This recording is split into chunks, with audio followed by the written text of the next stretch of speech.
Hello, fellow traders. 'Tis I, the Rumpled One. Let's talk trading. It is Tuesday, November 21st, the year 2017. Price action.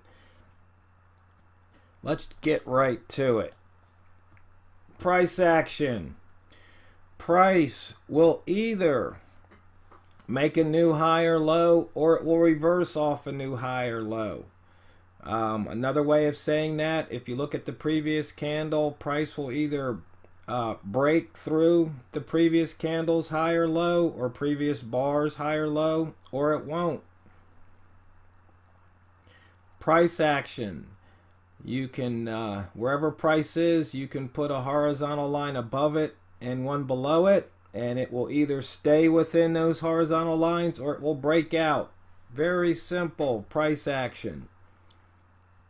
And checking the weekly gap, once again, all but one has filled. The euro pound still hasn't filled.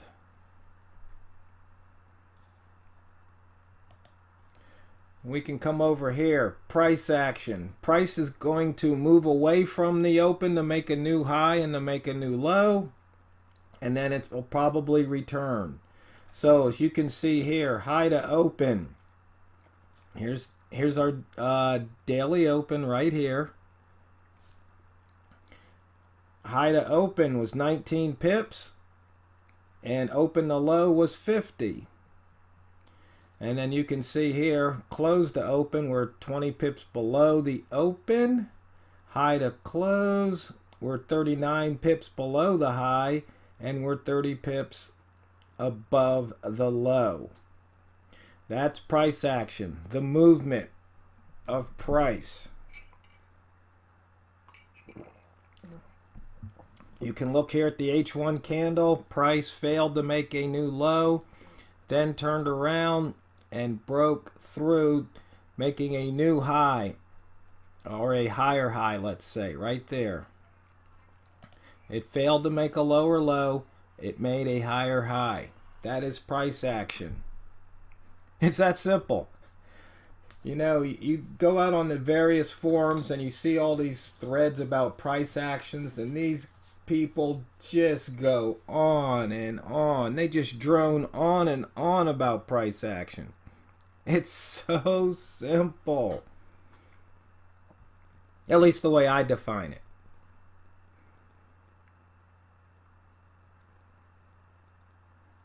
I mean, what more can you say? I mean, you want to make things as simple as possible. You know, you want to take away until you can't take anything else away. And so you can see here, if you just want to trade price action, there you go. You can either trade away from the open, you can trade the breakout, if there is one, or you could trade a reversal. We can look at the buy zone here. You can see price poked its head through, moving away from the, okay, that's the weekly open, but here the daily open, it moved away. And since I mentioned the weekly open, you could see here price came down, poked its head above, and went down again. Just trading the weekly open can be profitable. When you look at the weekly range of some of these pairs, if you get that one trade right, you're usually looking at hundreds of pips. Let's see, I don't know. I don't have range on here, but we can add that column just so we can see. Or better yet, maybe yeah, let's just add that column here so you can see. We'll put it in, or maybe we'll change a column. Let's change the percent change column, just for the heck of it, to range. And the indicator period, let's make it current, so when we change it here, it will change. And let's give it a threshold of 100. So range is high minus low. And you can see here we're on the H1. If we switch over to D1, you can see we've had a few today that have exceeded 100. If we switch to the week, you can see we've had a few more.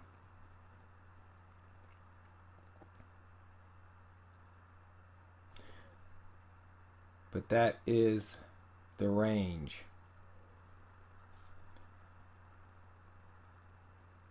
So once again, if you add high minus open and open plus low, you'll get the range. It's not that hard. It really isn't.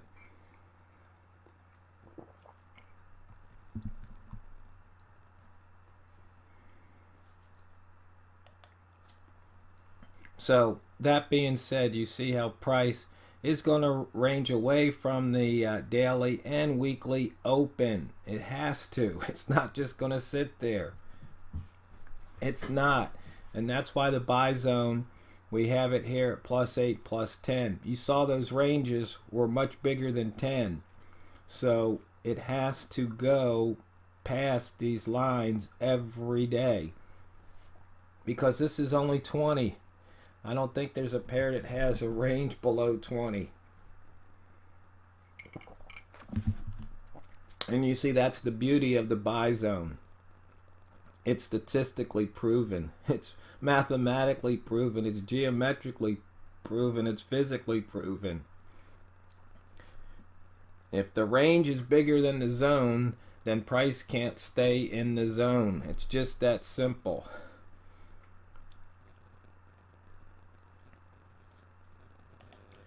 And now we're looking at the rat zone here on the euro yen.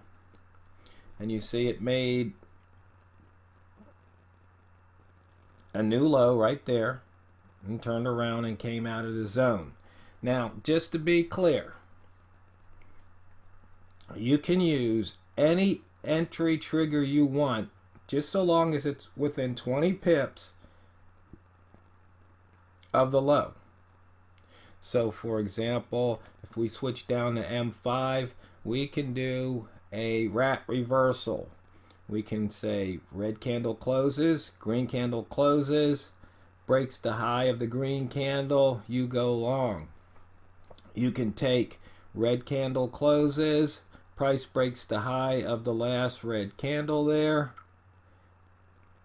You can say, you can look at a previous low, breaks that level, you can go long. Anything you want. And you can even use a squiggly down here if you want. Anything you want to trigger. But the idea is you want to enter when price is in this area. And that gives you the advantage, the statistical advantage. Time frame, chart periods, irrelevant. You can see here the same thing is true. Red candle closes, green candle closes, green candle, next green candle breaks that high. You can take the high of the red candle, you can take that low. Any of these levels here you can use as a trigger. Anything you want. You could say, hey, let's see, even if I put the mid dots, that's about the middle. Price went above the previous candle's midpoint. There's your entry. And as you can see, they would all be successful. And you can do this yourselves. You can do this at home. In fact, I want you to try this at home. Many say don't try it at home. But remember, these videos are for educational purposes only. That's the disclaimer. Life is just too funny. I mean, you know, we're all adults, but we got to do that. I mean, the laws we live under, silliness. But this isn't a political video, so let me stick to trading. You can see here the wick zone. Basically, it's craziness. There's about 2 pips between the wick, meaning yesterday's daily candle was a doji practically, where those of you who aren't familiar with the term, if the open and the close is the same, that's considered a doji. Some people say if it's within 1 pip or 2 pips, it's a doji, but you can look at it. If you want to call that a doji, fine. If you want to be, exactly precise and technical and say, nope, it's not a doji, that's fine too. Doesn't matter. All that matters is whether or not you make any money trading. So let's go back to one of my favorite traders, the dollar yen. You can see here, there's yesterday's daily upper wick. This area, price went in, did not break it, had to come down. And as you can see, if you triggered at the 60, came all the way down the 20s. Actually, that candle low was 17, so you probably could have banked 40 pips. Not bad trade. You just had to sit in it for a few hours. But that's how it works sometimes. And we can see here on the old price action horizontal line screen, price crossed this line, didn't make it here, turned around. You could have jumped in at 112.20. You'd be up about 14 pips right now. Once again, simple, simple, simple. Nothing too difficult. And the multimeter here, okay, we're making a higher high on the M30 chart. We can switch over to M30, and you can see making a higher high. Also making higher lows, so that indicates prices going up.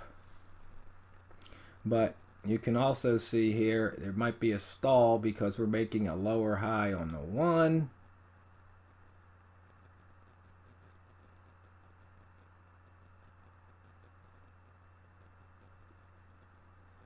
As the data loads.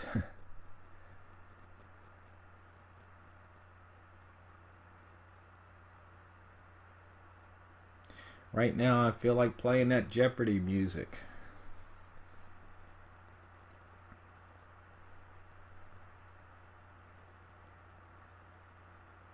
There we go. Okay, you see now we're making a higher high on the 1 and the 5 minute.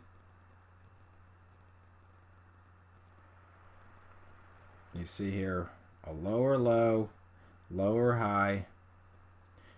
And we can wait for this candle to see what happens. See it put in a 2-ball. For those of you not familiar, this is the 3-level ZZ indicator that I modified. Where is it? There we go.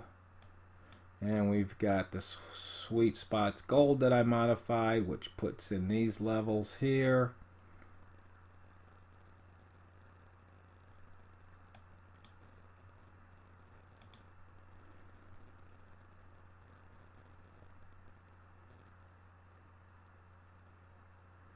Once again, nothing that difficult. We can switch back over to look at the euro, yen, a really good trader. You see it made a new low, reversed through that candle's wick zone, even though it's 5 minutes, and is going back into the previous candle's body. So the wick zones can be used on lower time frames if you like.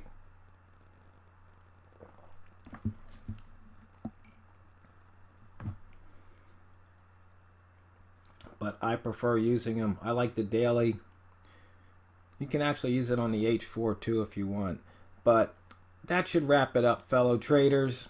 As always, it's not what you trade, it's how you trade it. The Rumpled One signing off to go drain the banks.